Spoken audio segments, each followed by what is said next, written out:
Hello, everyone, and welcome to Fun Classic Reads. We're very excited to be back after a little bit of a break. If you're not familiar with us, then every month we perform a live read from classic and modern books to bring you a combination of lighthearted laughs and literature. I'm Christie Stratos, historical suspense and historical fantasy author, and my co-host is sci-fi author David M. Kelly. Hi. So tonight we're going to be reading a full science fiction short story, not an excerpt, but a whole story called The Survivors by T.D. Hamm. And it first came out in the 1960s in Amazing Stories. So a fun fact about Amazing Stories was that it launched in 1926 and it is still around to this day. And it actually has a pretty fascinating history if you are interested in researching it. So today we're going to be visiting an unknown and unfriendly planet as the four survivors of our spaceship landing in exactly the worst spot. So it's a dire situation, and here to bring it to life with us are tonight's guests we're excited to have science fiction author and environmentalist C.K. Westbrook and science fiction author and scuba diver Scott Overton. Welcome to both of you. Nice to be here. Yeah, we're thrilled to have you. So we would love for you both to introduce yourselves so our audience can get to know you a little bit if anybody happens to not know you. So CK, why don't you tell us a little bit about yourself and your books? Great, thank you. I'm thrilled to be here. I think this is going to be a blast. Okay, so I wrote a science fiction series called the Impact series. And a lot of science fiction starts with some kind of a catastrophic event, a virus, a shipwreck, a Death Star. Something horrible happens. In my series, it's very unique. Almost every gun owner in the world turns their weapon on themselves in a terrifying 15-minute global mass shooting. Total worldwide chaos. The hero, Kate, rises up. She has to figure out how on earth, why on earth would something like that happen, and if she can stop more global violence. That's book one, the premise of the shooting. Book two is Collision. It involves Kessler syndrome, space debris, very modern issues because of how much we've been doing launches worldwide in the last 5 or 10 years. Space is kind of like the wild, wild west in the lower Earth orbit. So that's a big factor in Collision. And then the third book and final book in the series is Judgment. And someone is getting judged for some terrible behavior, which caused a whole lot of other terrible behavior. That's kind of the basic thing. So Shooting and Collision were published in 2022. Judgment was published in 2023. And then The Aftermath, which is, it's a standalone, it's totally part of the series. It's 5 years after the shooting. So it's like, is the world dystopia? Is it paradise? Like, what has happened? Because the first 3 books are very suspenseful. Day 1 after shooting, day 2 after shooting, day 3 after shooting. So this is more like, oh my God, what is the world like now? So that one is going to be published in September. It's available for pre-order right now. And then just real quick, in my personal life, I live and work in Washington, D.C. and do policy, lobbying, and grassroots for the environmental movement, mostly focusing on the Endangered Species Act. Wow, that was so interesting. Wow. Those books sound fascinating. What a great premise. So different. Thank you. Really cool.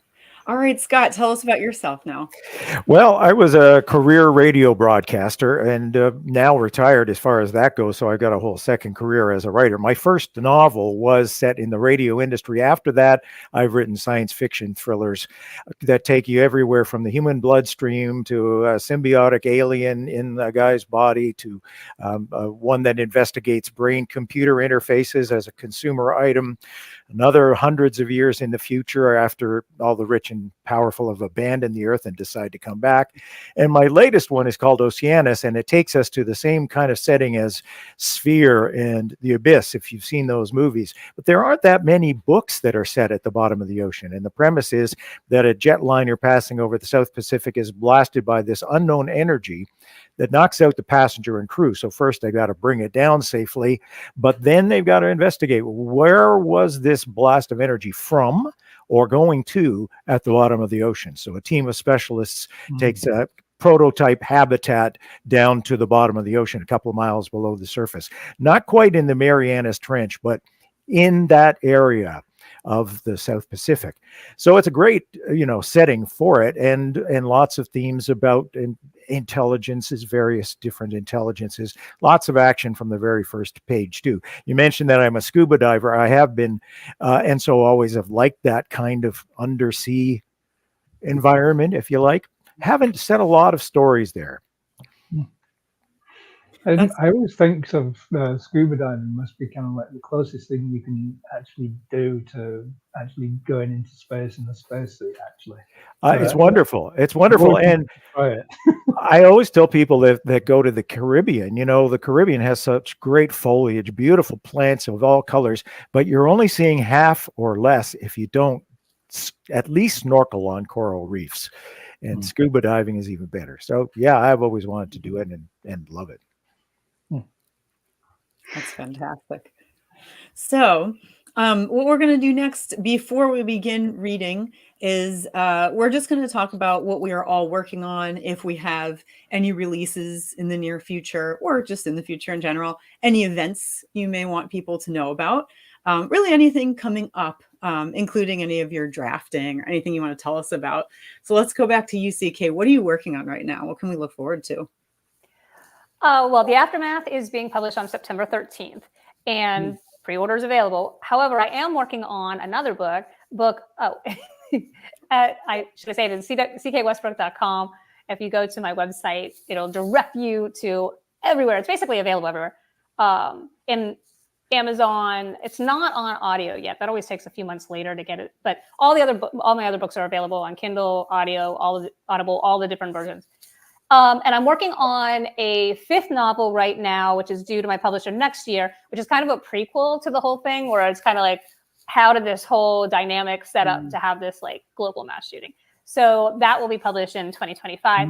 As far as fun stuff that's going on, I will be at Baltimore Comic Con in September, and I love the cons. So that's the next big one for me coming up. And then basically otherwise it's just book signings and podcasts and fun stuff like that. That's great. Is your prequel one of the ones that really you need to read it at the end of the series, or is it the type that actually it's great to read beforehand, or either way? It's intriguing because I'm writing it right now and I keep changing it and I keep thinking, well, it'll be like Star Wars, like you go New Hope and then you could jump back and forth, but it's more fun if you start like in the middle. So I haven't totally decided yet, but I'm going to make them so that they can stand alone, so you can appreciate that book kind of on its own because it's all different characters, right? And then kind of like Aftermath is. And it'll be enough of like a recap so that people will know what's going on. But I think I don't know yet. Will it need to be read first and then go on? I'm not sure yet. Yeah, all part of the process, of course, definitely. That's great. A lot of great, exciting stuff coming up for you. So how about you, Scott? What's coming up for you?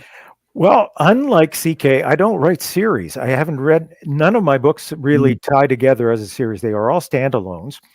They share some of the same history, some of the same world, but most are actually near future anyway on Earth. So, but I'm always about 4 or 5 books ahead of my publishing. So I've written 4 more. I'm working on a 5th beyond the ones that I've already published. And I'm not sure what I'm going to actually bring out next.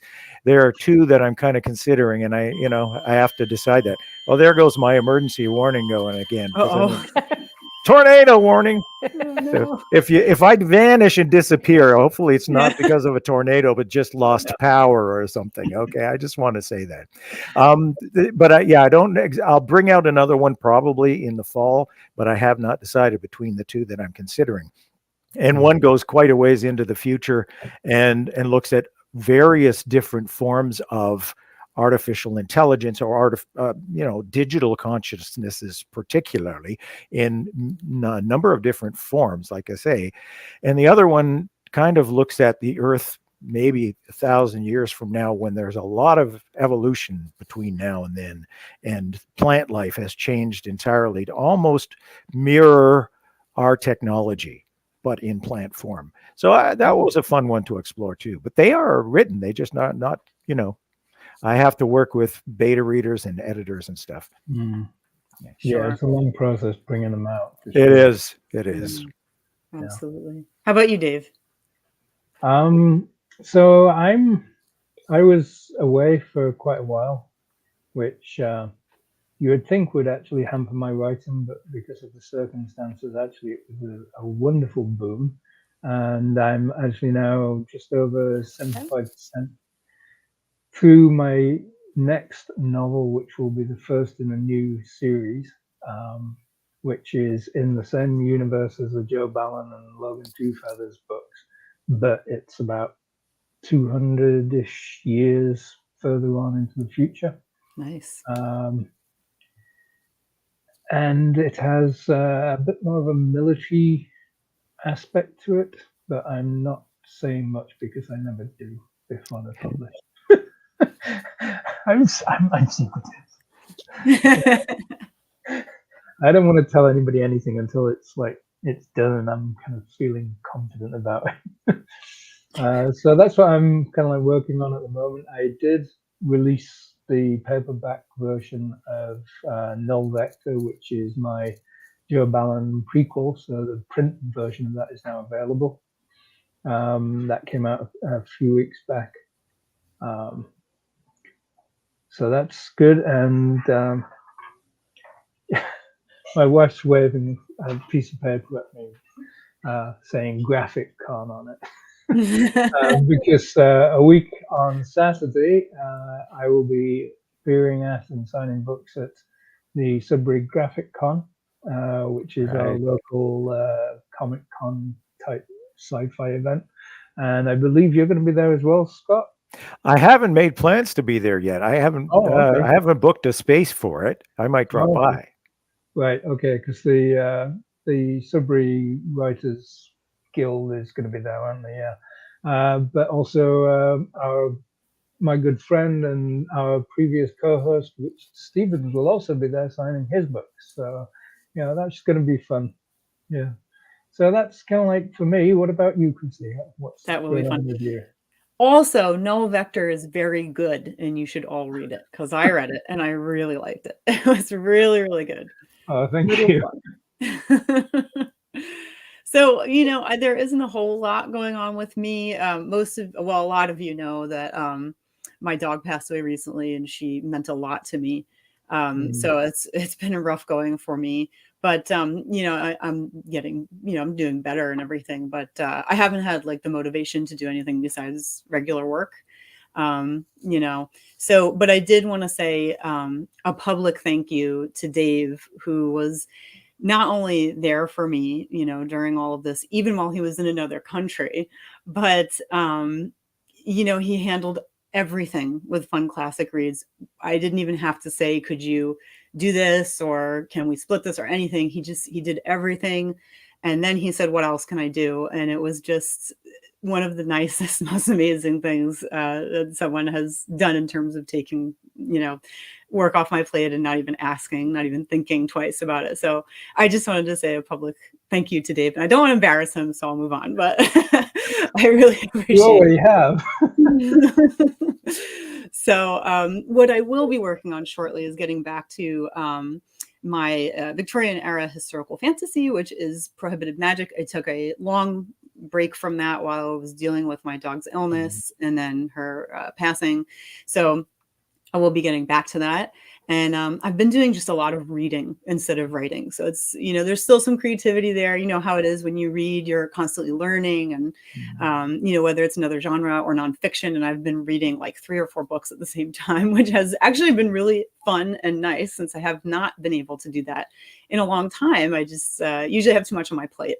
So, I've been enjoying that. And I will be, I think the date is not this Sunday, but next Sunday. So I believe it's the 23rd. Margaret, Pinard, and I think at 1 p.m. Eastern, we are doing a buddy read of a book called The Coffin Path. I hope I got it right. I keep calling it The Coffin Book. So The Coffin Path. And it's very, very good so far. I haven't finished it or anything, but it's like a creepy historical fiction taking place, I believe it was back in the 1600s in Scotland. And it's very atmospheric, very moody. So we'll be talking about that on her channel if you are interested in watching it next Sunday, not this coming one, but next Sunday. So that's pretty much what's been going on with me. And yeah, we're really thrilled to be back and to get to do almost, except for me, an all sci-fi panel to read a sci-fi short story. That is really, really cool. So I'm sure you will have things to say about this 60s short story afterwards, whether you are commenting down below when you're watching the replay or whether you're watching now. And we will certainly talk about the differences after, because I think this is going to be pretty different from the kinds of things we read nowadays, right? So without further ado, I think we can get going. Just step yeah, away we from have the to. camera for a little while. So Dave is going to naturally impress us because he has the best outfits. I don't know, for those of you, he'll be right back. Oh my God. For those of you who have been here before, you know that Dave really brings the costume game. He's very good. So mine is very basic tonight, but I was really scouring. I don't know if either of you, CK or Scott, have watched The Honeymooners from the 1950s, like in the past or anything. But long time ago. Yeah. There was the episode where Ralph is dressing up for like a Halloween party, and he like dresses himself as a spaceman or something, and he's got like a pot on his head and like the TV controls and stuff. And I was looking around my place going, what can I put together that won't look totally insane? So I didn't go as far as a pot or any dials for my TV. I'm disappointed. I would have liked to see that, that would have been interesting. Yeah. It would have been in the time period. You didn't warn us to wear costumes, right, CK? We might have done something like that. Probably not, though. No. Probably not. Well, I'm away from home and I didn't bring any costumes with me, so it might have not happened.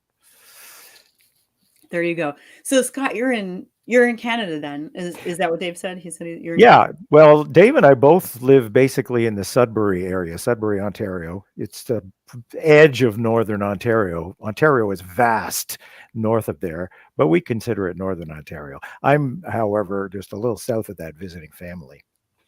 Ah, okay. And CK, are you in the US Canada? There oh my God. I love it. That's awesome. Major applause. It's way better than my hat. I'm in Washington, D.C. Washington, D.C. Okay, I'm in New Jersey. Yeah. Okay. Yeah. 2 U.S. and then 2 Canada. Yep. Split right there in the middle. Yeah. Yes, right. Isn't that funny? That's where the border is. This is the best I could do.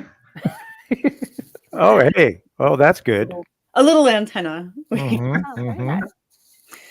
Dave, you look amazing. I'm going to put mine back on. Better. We'll really be able to buy into it, Dave, with that outfit. It's very much like in the story, Let's see in the thing. It is, and it's really funny because, for those of you who don't know, you can look this up on Project Gutenberg, this short story, and you can see the illustrations. So, just imagine 1960s Alien, or excuse me, not Alien, the opposite. Astronauts, yeah. Over there. So Dave is doing a great job. And CK representing the Empire. Exactly. Yes. Yeah. The bad guys. The bad guys. I love it. Okay, so in this, this is it's pretty heavy on narration. And, we chose it because we really wanted to do sci-fi and we wanted to do something older. This had just come into the public domain. So we thought it would be a lot of fun to read something quite different for us. And, it just so happens to be kind of heavy on the narration. So you will be hearing from me a lot. Okay. With no further ado, The Survivors by T.D. Hamm. And if you were looking in the magazine, illustrations by Douglas. There were only 4 of them now. Soames and Rutherford had literally gone down with the ship in a roar of cascading rock and sand. Out of 50 square miles of the Martian plateau, they had been unlucky enough to sit down on the eggshell-thin roof of a sector honeycombed with caves. Scant moments after the exploring party had disembarked, Soames's comments on their resemblance to a Sunday school picnic were suddenly broken off by a cacophonous medley of yells, the rolling thunder of sliding rock, and over all the agonized metallic shrieking of tortured metal as the ship fell, crushed and twisted. There came a final tremendous roar as the fuel tanks blew. The ground heaved convulsively and shuddered into silence. Stunned and deafened, Bradford, Canham, Palmer, and Rodriguez pulled themselves to their feet, staring dazedly at the towering column of dust hanging like a malevolent genie over the half-mile-wide chasm. Palmer, white with shock, lunged forward, turning indignantly as Bradford's arm jerked him back. Soames and Rutherford, we've got to do something. Bradford's lip twisted mirthlessly. What are you going to do? Jump in after them? If there was anything left of them, the fuel tanks took care of it. They're gone. We're here. And we better start figuring out what we're going to do about it. The four of them looked at each other silently. They knew as well as he what they faced. Theirs had been the task of setting up a temporary exploring base till the supply ship arrived in 3 months, with luck. Supplies for 6 months and all their equipment except their emergency rations had gone down with the ship. No hope there. As well, explore the Grand Canyon with a teaspoon as to try to salvage anything under that million tons of rock. Compressed food they had, 2 weeks supply per man. Their extra oxygen tanks, an extra battery apiece for the suit heaters. Water would be their worst problem. Bradford looked at the miles of barren reddish wasteland and shrugged fatalistically. If there's any water at all, it will be at the polar cap. We might as well get going. We've got a long hike. Palmer grimaced wryly. Forward, you Eagle Scouts. We can get our merit badges easy. Yeah, we can get them from Santa Claus at the pole. Rodriguez made a valiant attempt at his usual sardonic humor. They piled a small cairn of the red rocks, and Bradford planted the green and white flag of the Federated Nations. Encased in its protective covering, he placed a note at its foot indicating their destination. We ought to sign it Kilroy. Canham grunted as they trudged forward. Say, how far do we have to walk? Around 150 to 200 miles. Their concerted whistle of dismay echoing oddly in their earphones, they set out in thoughtful silence across the red face of Mars, the hovering dust blotting out their footprints as they went. 3 days and 75 miles later, they huddled and wearily against the face of a small cliff, shivering in the icy chill of the night wind. They had found a desiccated bush or two in a protected nook during the afternoon and carried it with them. Now, they fed the wiry twigs into the fire with miserly care, glad of its meager light against the haunted dark. Rodriguez held a branch to the firelight. Looks like a sort of poorhouse cousin to birch, He hazarded. Wonder if they ever had forests on this god-forgotten planet. Palmer grinned. Well, at least there is still life of sorts. Rutherford would have flipped his lid over those comical little fellows we saw today. A half dozen times they had seen furry little marsupials, downy as chinchillas, their young poking out inquisitive snouts toward the interlopers and as promptly getting them slapped down again. A flicker of motion on the perimeter of firelight caught his eye. We've got a visitor, he whispered. There's one of the little beggars now. He tossed a crumb from his plate toward the peering head. Flicking a tongue like a lizard's, the visitor fielded it neatly in midair and advanced, peering hopefully at the circle of grinning faces. Palmer stretched out a stealthy hand and gripped it gently about the middle as it sniffed at his can of food. Look at him, he cried delightedly. He doesn't even squirm. He likes me. He tickled its ears, sliding his finger down the heavy silk pelt. You could make a fortune with these. He dropped it abruptly with an anguished yelp and a string of blistering oaths, while his friends clung to each other and howled mirthfully. Your little friend, he pulled a knife on you, no? Queried Rodriguez sympathetically. The grin faded from his suddenly startled face. Amigo, que los es. Hey, fellas, something's wrong. Palmer, his face shocked and dazed, had dropped to his knees, whimpering and retching painfully. My God, look at his hand, whispered Bradford. They had removed their bulky gloves before eating, and Palmer's exposed hand was black and swollen beyond recognition. Even as they watched, the skin split, leaking watery fluid. His body contorted. He rolled on the ground, screaming in unbearable agony. Bradford's hand dropped to his pistol and fell away again. He looked at the others pleadingly. We can't let him suffer this way, but my God, I can't do it. Canham looked at him dully. You won't have to. He's finished. The rigidly contorted body relaxed inertly. The tortured eyes open and glazed. Rodriguez crossed himself and burst into childish sobs. Bradford put out a restraining hand toward Canham. Let him alone. I wish to God I could do the same thing. Give me a hand with Palmer. We'll have to bury him the best we can. Shaken with more than the night chill, they removed the clumsy oxygen and water containers and piled a protective cairn of rocks above the silent figure. Behind them, Rodriguez sobbed bitter Spanish curses and hurled rocks at telltale flickers of movement in the dark.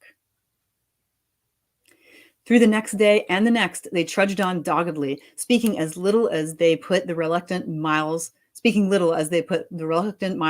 them, taking what shelter they could during the bitter nights.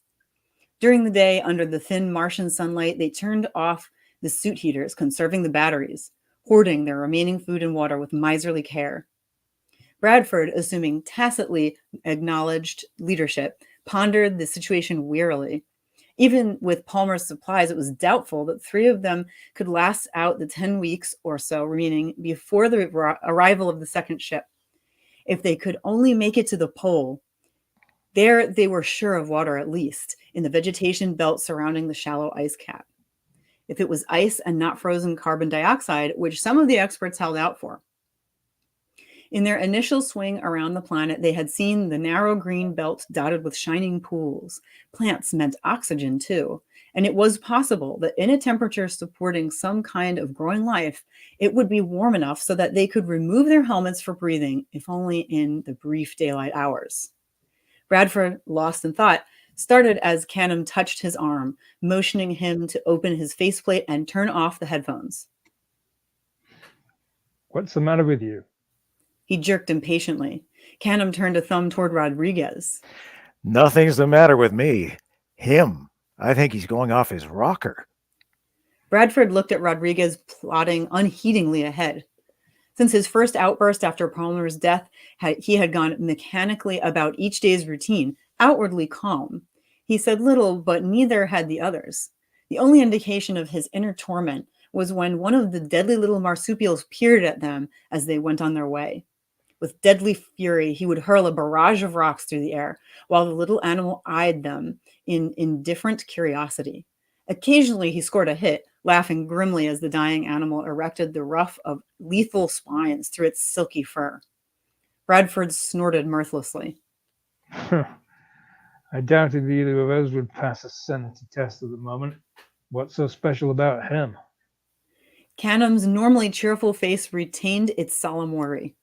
I know what you mean, but watch him next time one of those dust devils comes by.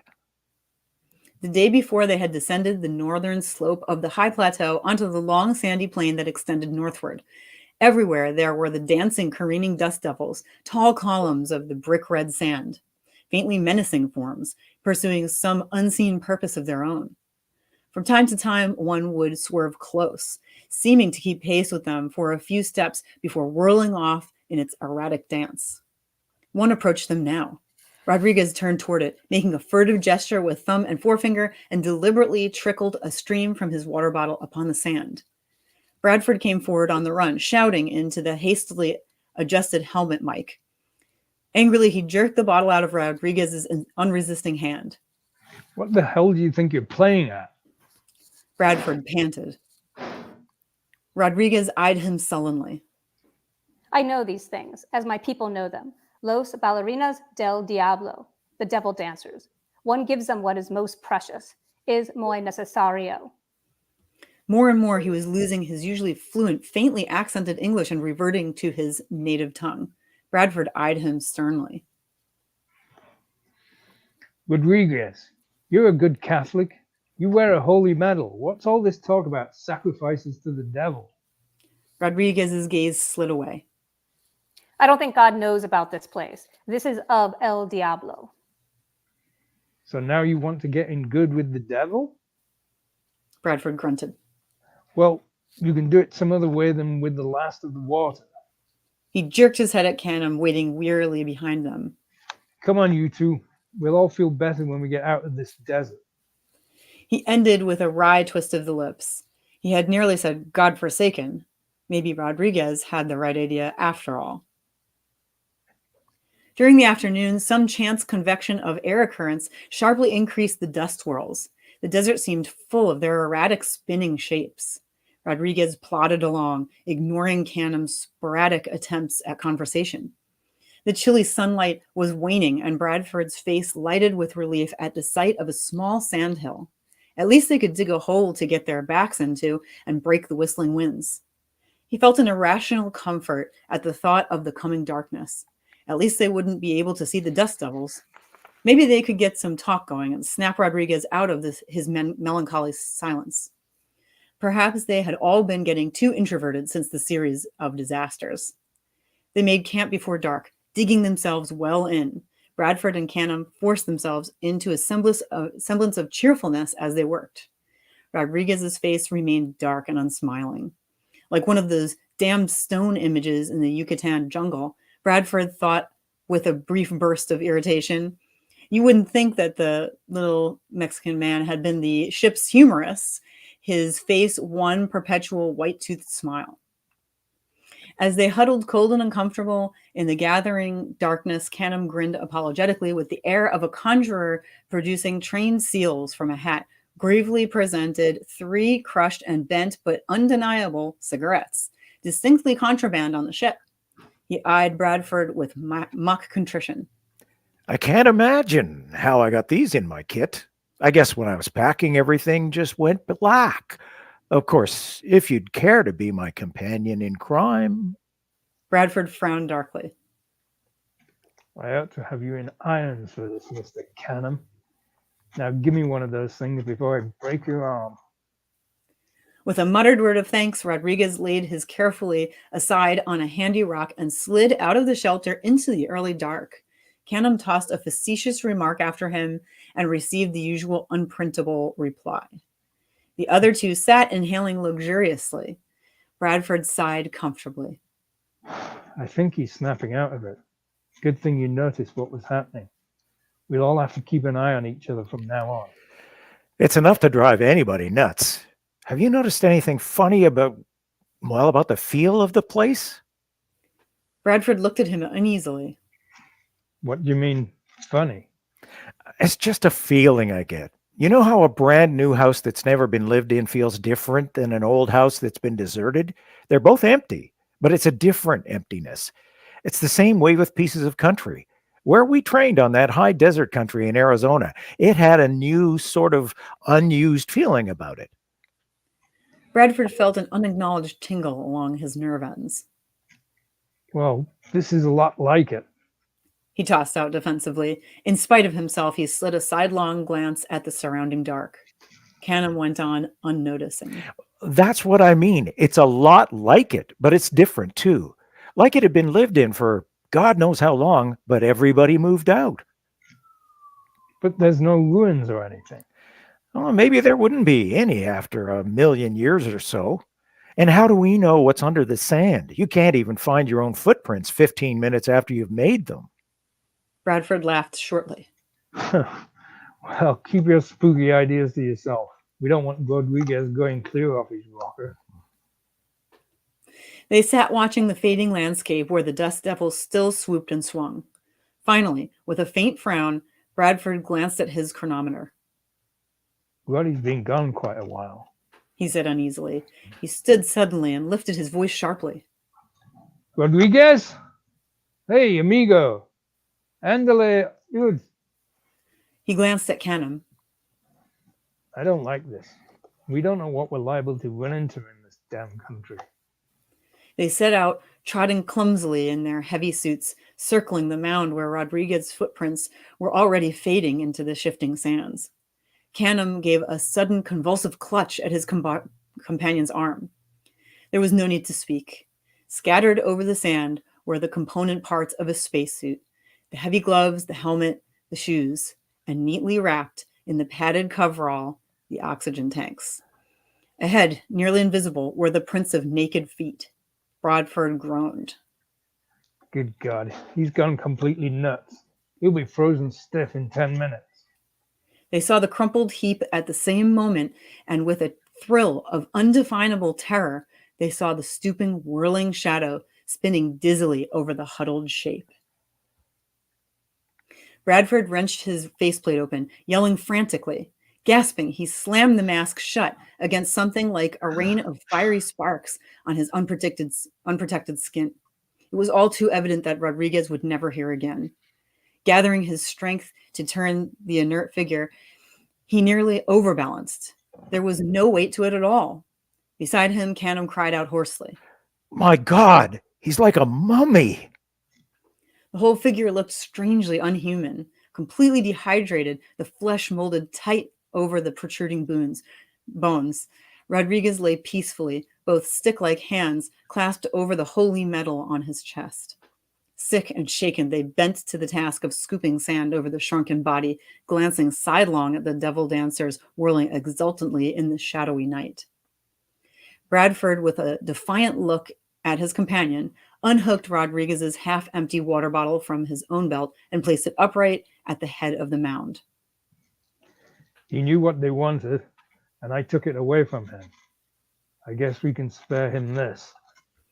Retrieving the oxygen tank and the heat batteries as they went, they trudged wearily back to their meager shelter, sickeningly conscious of the vacant space beside them. Canham gave a sudden choked exclamation. He didn't even get to smoke his cigarette. Bradford caught his upthrown arm. He left it for us. When things get tough, we'll share it. Canham gave a hysterical giggle. When things get tough.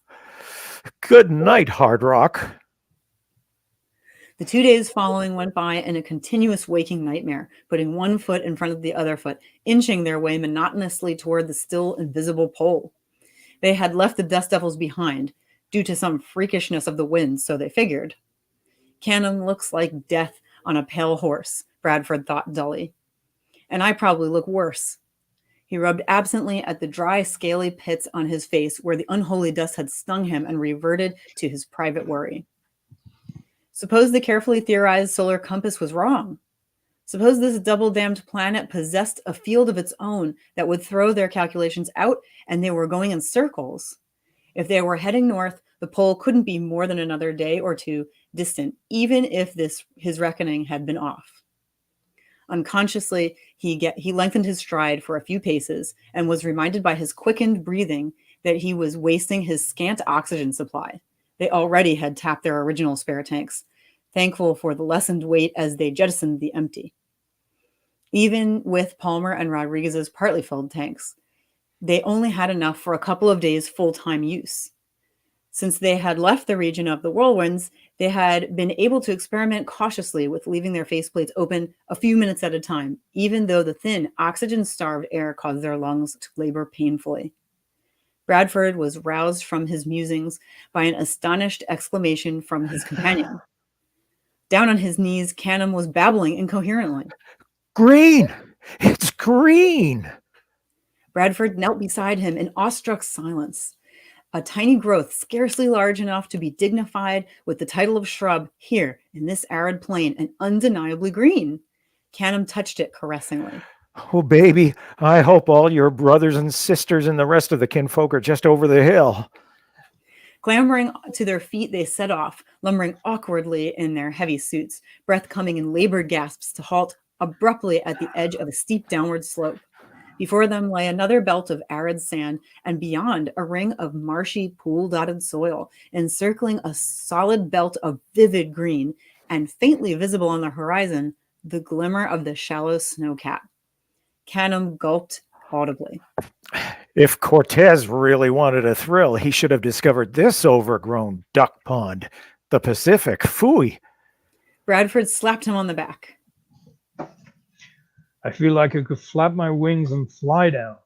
Last one in's a rotten egg. Laughing with almost hysterical relief, they ran, waddled, and slid, heedless of bumps and oxygen waste. They picked themselves up at the bottom, grinning sheepishly. If Space Authority could only see us now. Canham chortled. Let us now, with due dignity, take possession of our kingdom. Jubilantly, they strode ahead, bowing to imaginary cheering crowds. We've got it made, Hard Rock. We got it made. Bradford's grin wavered. Well, we've got it made this far anyway, with 2 months and a half to go. Let's hope there's a duck on that pond. Suddenly sobered, they went on. Before them, the semi-arid belt seemed to stretch interminably toward the barely visible green area. The horizon seemed to retreat as they advanced. Another night in this damn desert. Bradford groaned. At least we may be able to get a fire going with this brush and a real swallow of water apiece. I hope that stuff we saw out there wasn't a mirage. He added disconsolately. Not that. That was real honest-to-God water. Wish I'd brought my duck gun. These damn supply sergeants never do send out the right equipment. Towards dusk, they scooped out a shallow hole in the sand and roofed it with green branches. With our luck, this stuff will probably turn out to be poison ivy. Canham predicted gloomily. Join me in my thatched hut, O beauteous one, and look out for sandburrs. They slept fitfully, shivering through the long night hours. Bradford announced that this was undoubtedly the North Pole, and they had arrived at the beginning of the 6 months' night.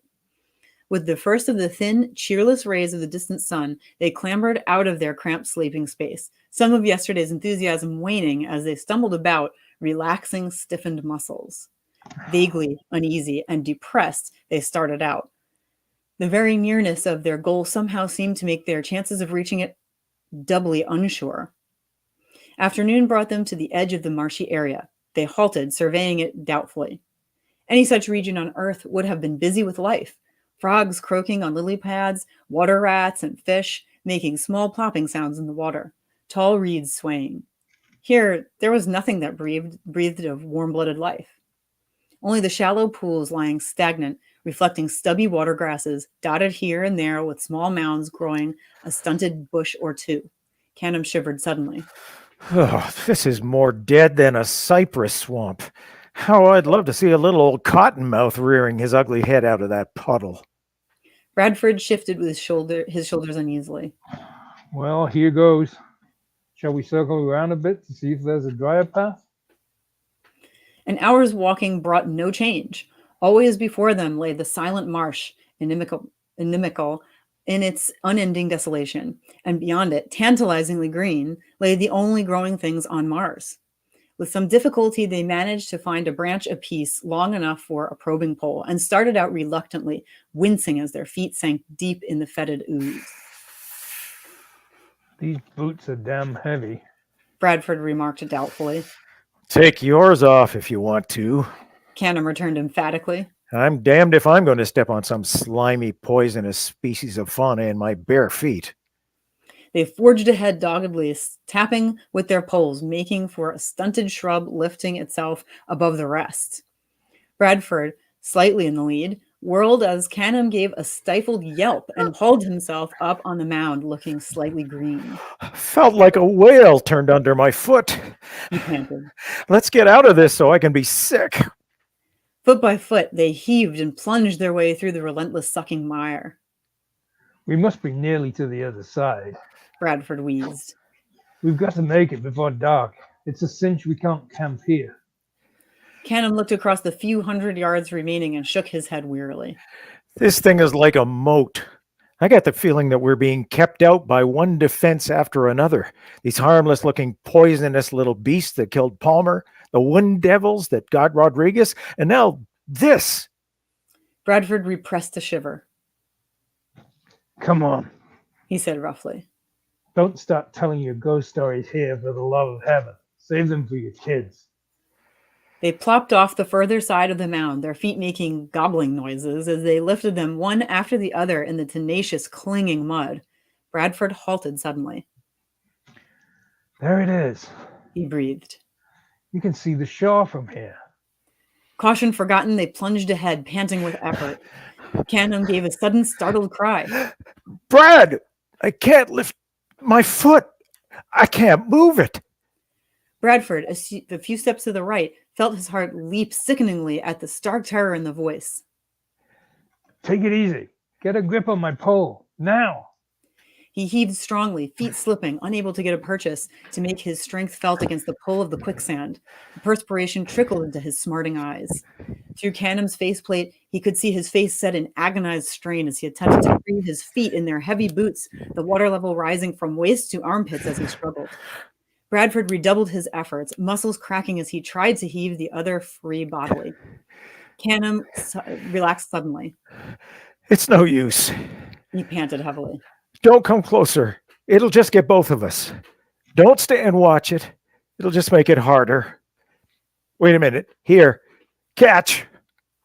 With a last convulsive effort, he jerked loose the oxygen tank and gave it a desperate throw. Bradford automatically caught it, nearly going off balance and righting himself with panic-stricken effort. Hold on.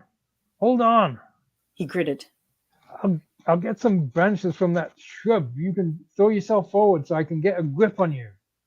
Canham looked at him palely. No use. But I'm not going under with my helmet on, still alive, under this. He shuddered queasily, and with one quick jerk freed his faceplate as he went under. For a moment, the water boiled furiously as the remaining oxygen in his suit released. Then Bradford stood alone, staring stupidly with shock, watching as the bubbles rose more and more slowly and died away. He had no recollection of floundering the remaining 100 yards to the shore. Physically sick and shaking with horror, he plowed through the shallowing ooze and fell headlong on wet but solid earth. The sun was sinking as he finally stirred, groaning, and pulled himself further away from the haunted ooze. Incredibly, he slept at last, waking to the first rays of the sun, dazed and unbelieving. Turning instinctively for the reassurance of another face, remembrance hit him like a blow. Bile came up into his mouth as he wrenched his faceplate open and was grindingly, shudderingly sick. The spasm over, he heaved himself to his feet, staring about stupidly. Surely there was something he had to do. Every morning for so long he had had to lift himself to his feet and force himself to go on till dark, toward the pole. But here was the green, and a few miles away, the hoarfrost glitter of the snowcat. There was nowhere to go. We made it, he said uncertainly, looking around. But there was no one to share the triumph. Dully, he thought of them all. Palmer, betrayed by a gentle, kitten-like thing. Rodriguez, a human sacrificed to something utterly alien. Canham, dead on the edge of victory. He looked at Canham's oxygen canister and laid his hand on it gently. Then, slowly, with dragging steps, he went on toward the shining green that had cost them so much to achieve. The ground and the air above it as he approached were strangely warm, and the plants, too, were warm and oddly different. No biologist, he dimly sensed a difference from any growth that Earth knew. The stems, the leaves were veined with pulsing red, and at the tip of each stem, a flower lifted, shaped like an open mouth. There was a space between each plant. None crowded his neighbor. It was very orderly and pleasant, and so warm. So warm. He opened his faceplate. Drowsy and relaxed, no longer driven by unrelenting urgency, he found himself nodding dreamily as he walked between the tall stems. With a sigh of pleasure, he laid down among them, conscious on the verge of sleep, in an insistent, demanding whisper. More air, give us air. Unhesitatingly, he opened the gauge of the oxygen tank, drifting into a sea of darkness. The red-veined plants about him pulsed with a quicker rhythm as the 1,000 opened mouths drank in the air, rich with a richness they had not known for 1,000,000 years. And about the unconscious form of the man poured the carbon dioxide from the lips of 1,000 oxygen-breathing creatures. They had had 1,000,000 years to learn the technique of survival as the atmosphere of their planet drained off into space, retreating, adapting eon by eon to their last stronghold. Ringed round by their guardians of the earth, the air, and the water. Here were the survivors.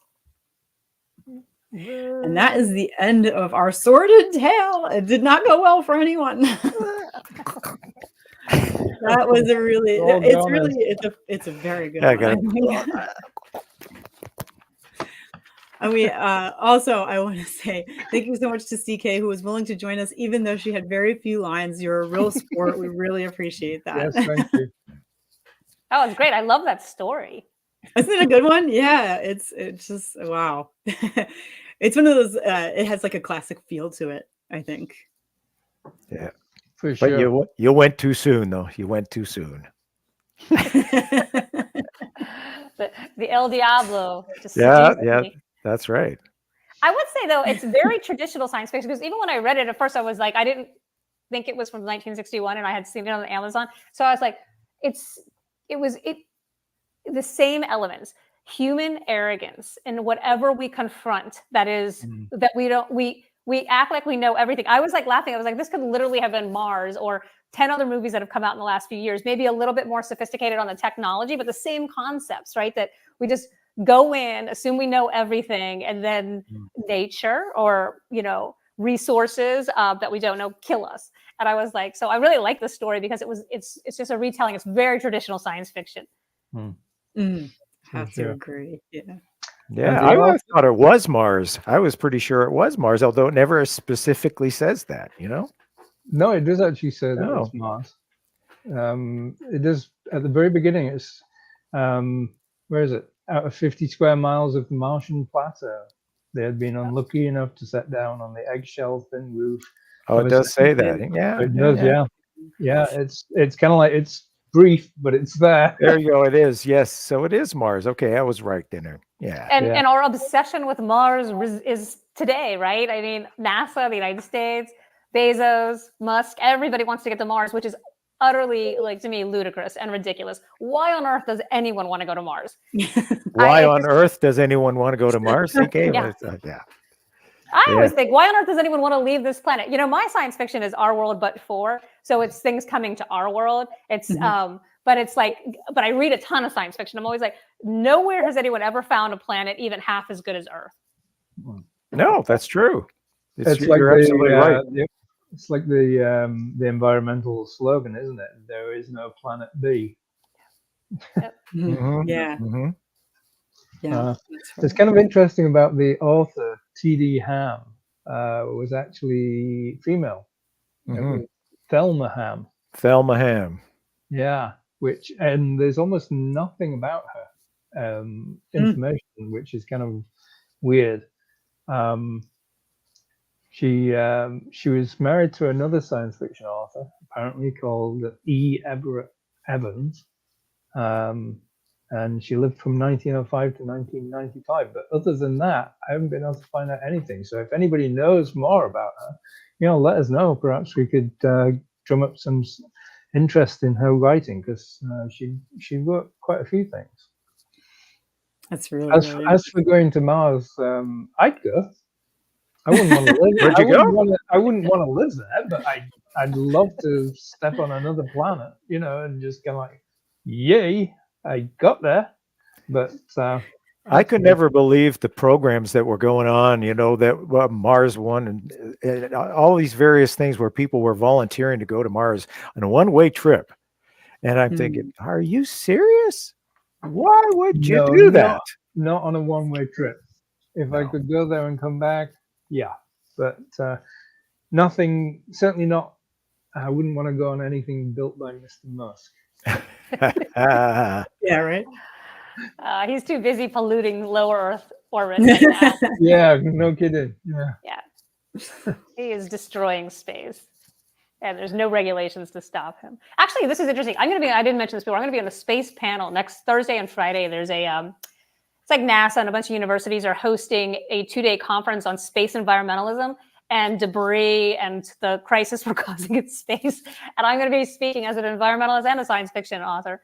So it is kind of a new concept, space environmentalism. Like, people think like space is too big to pollute, just like we thought the oceans were too big to pollute, or land is too big to pollute. And we've learned that we can pollute the hell out of everything with oil and gas and plastics and everything. And So it's going to be like an interesting panel, I think. And this story, she says a couple of times, the dead cypress. Arizona felt like it was new because in the 60s, people really didn't take into consideration indigenous people, that there were millions and a culture living before white people got to Arizona, or that cypresses and swamps are not dead. They are thriving, healthy ecosystems. They just, aren't accommodating necessarily to us. So it was intriguing me that you even said it was a woman, because I kind of assumed it was a man that wrote it. So she does seem fascinating. I would like to learn more about her. That would be interesting.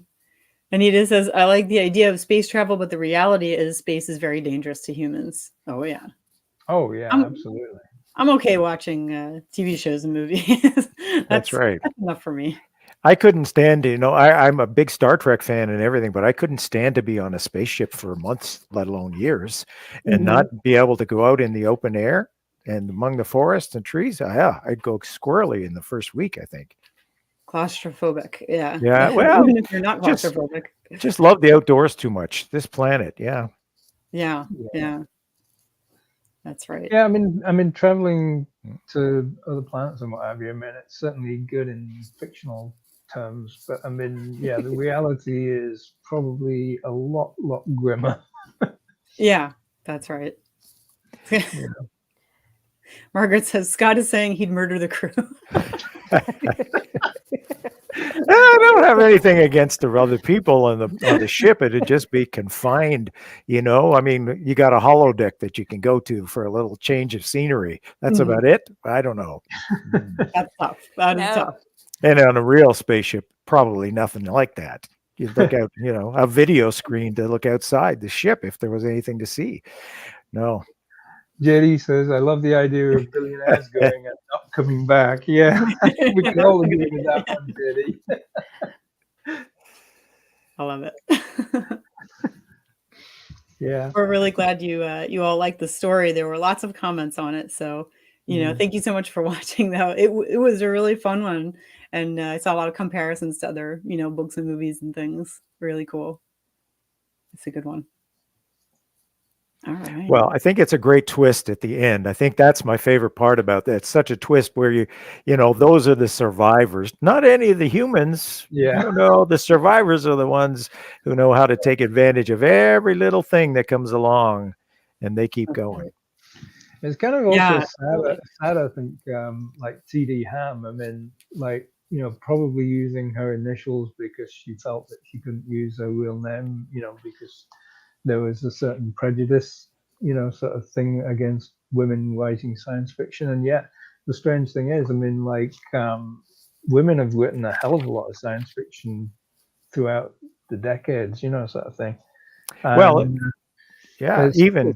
Even now, you still get that to some extent. It's getting a lot better, but you still get. Wait, I would say that my publisher said to use my initials, because if people, what do they say? Statistically, a man will not pick up a book written by a woman, gut reaction wise. So you're just losing, a small segment, it's just like country music, right? They're breaking through that. They said you could only play one female country music artist per hour. And now they're finding out that there was really no evidence or science or anything behind that. It was just sexism. So maybe things are changing, but yeah, they still warn women to use their initials when you write science fiction. Yeah. And also there's more science fiction readers and writers that are women. So hopefully that'll change. And also if you say Mary Shelley was the first science fiction writer, which I think she was, it's a woman created genre. I disagree with that, because although, you got Mary Shelley and I've seen that claim several times, but that was Gothic horror. Frankenstein was a technological feat. It was the first disease, and then bringing it together. There were several kind of classic playwrights and what have you, going back to kind of ancient Greek and Roman times, that were writing what we would now call science fiction. So I think that's a bit of a dubious claim myself, but if you're going to go all the way back, I would give you that one, because I have not. I'm just saying in the modern that's a good point. But it's kind of crazy. You got some, people like DC Fontana, who wrote a lot of the Star Trek episodes. She was Dorothy Catherine Fontana. Yeah, that's who I was thinking of when you were mentioning the initial thing. That's who came to my mind too. Mhm. But that was just a few years after this story. 5 years later, the Star Trek series. So yeah, but you have Ursula K. Le Guin, you have Andre Norton, you got lots of different people that did find success using their names, not just initials. True. Yeah, very true. So, how are we doing then? I don't know what time. Anita says Frankenstein was both horror and sci-fi. That's what she's. Absolutely, yeah. Okay. I agree. Great. Well, I think we've had a great discussion. Thank you so much for also sticking around and having this wonderful discussion with us. This was a lot of fun. And thank you to everyone who came and listened. Margaret is saying Andre Norton was a woman. Yes. Yeah. Unless I'm totally mistaken. No, she was. Yeah. No, you Google it. She says that is not obvious. No. It can be hard sometimes telling, and well, it's Andre, like the male form of the name. For whatever reason, she went by that. But yeah. All right. Well, wait, I just wanted to say, Christie, sorry for your loss. I wanted to say that earlier, but I thought I might get upset, so I held back. Oh, thank you. I really appreciate that. I love dogs. Huge dogs. Oh yeah, me too. This was my very first dog, so it broke my heart, But so it was difficult, but I've had a lot of people who are there for me, so that helps a lot, Thank you. Okay. So, just before we go, here on Fun Classic Reads, we read anything because we consider all writing to be classics. So, if you want to be a guest on the show, follow the link that's currently scrolling at the bottom of your screen, and we'll be happy to have you on. And you can either come on just as a reader, like the guest that we've had tonight, or if you have a book that you've released and you'd like to read an excerpt from your own book, we're quite happy to arrange that as well. Again, just follow the link for the form, fill that in, and we'd be happy to hear from you. And next month, we are here back on the 11th of July, is that right? Yeah, that's right. And you had an idea, didn't you, Christie? Would you like Yes, I was thinking that we could read from Alexander Dumas because it's his birth month. So we thought it might be the Count of Monte Cristo. We won't make any promises just in case we find something that is just so amazing that we have in a different book that we just absolutely have to read it. But that's basically what we're planning. So that is a great one. It's a great one. Yeah. I've read a lot of Dumas in the past. That was like one of my kind of like favorite things, like the adventures and what have you when I was younger. So that should be good. I'm looking forward to that. And I'm gonna have to swashbuckle, I'm guessing. Get a good costume. Buckle my swash. I don't know how I'm gonna do that. I mean, spacesuits, that's fine, but swashbuckling. 19th century French lit. I'm doing a reading blog of that, but not Dumas. There you go. Thank you, Margaret. Some variety there. I vote for the Count of Monte Cristo. Thank you, Anita. Count of Monte Cristo for president. Yay.